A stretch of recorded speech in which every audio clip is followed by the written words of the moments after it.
who are religious fundamentalists, religious fanatics, and this is the expression, RT-PCR, real-time PCR expression of the VMAT2 gene.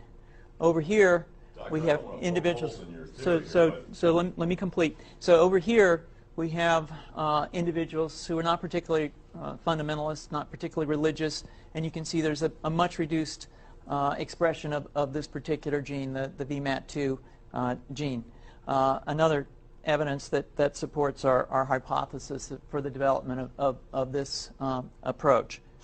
What you see here is by spreading this virus, we're going to eliminate individuals from donning on a bomb vest and going into a market and blowing up the market. So our hypothesis is that these are fanatical people, that they have overexpression of the VMAT2 gene, and that by vaccinating them against this, we'll eliminate this behavior.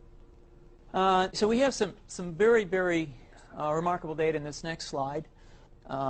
Here we have two brain scans. These are fMRIs. These are two different individuals with different levels of expression of VMAT2. On top is an individual who's a religious fanatic, an individual, and we've repeated this numerous times, that has high levels of VMAT2. Now, this individual down here who had low levels of the VMAT2 gene, this individual would self-describe as not particularly religious. In each case, these individuals were read a religious text. This individual lit up the right middle frontal gyrus, shown here, and that's a part of the brain that's associated with theory of mind. It's a part of the brain that has to do with intents and beliefs and desires.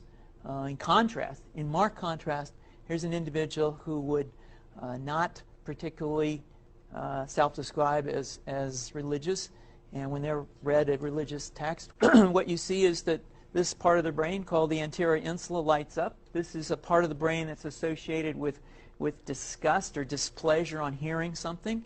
So you're suggesting I take a CT scan with me when I'm evaluating people to determine whether I put a bullet in their head?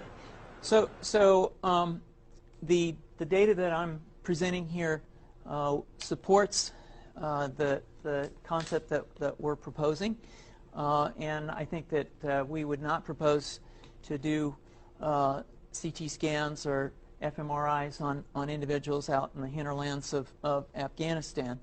The virus would immunize against this VMAT2 gene, and that would have the effect that you see here, which is it's essentially to turn a fanatic into a normal person. And we think that will have major effects in the Middle East. How would you suggest that this is going to be dispersed? Aerosol? Well, so the present plan and the tests that we've done so far have used respiratory viruses, such as flu or rhinoviruses, and we believe that that's a satisfactory way to get the exposure of the largest part of the population. Most of us, of course, have been exposed to both of those viruses, and we're quite confident that this will be a very successful approach. This is fascinating. What's the name of this proposal?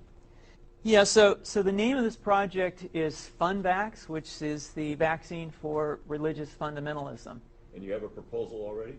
The proposal has just been submitted, and I think that the data that I have shown you today would support the development of this project, and we think it has great promise.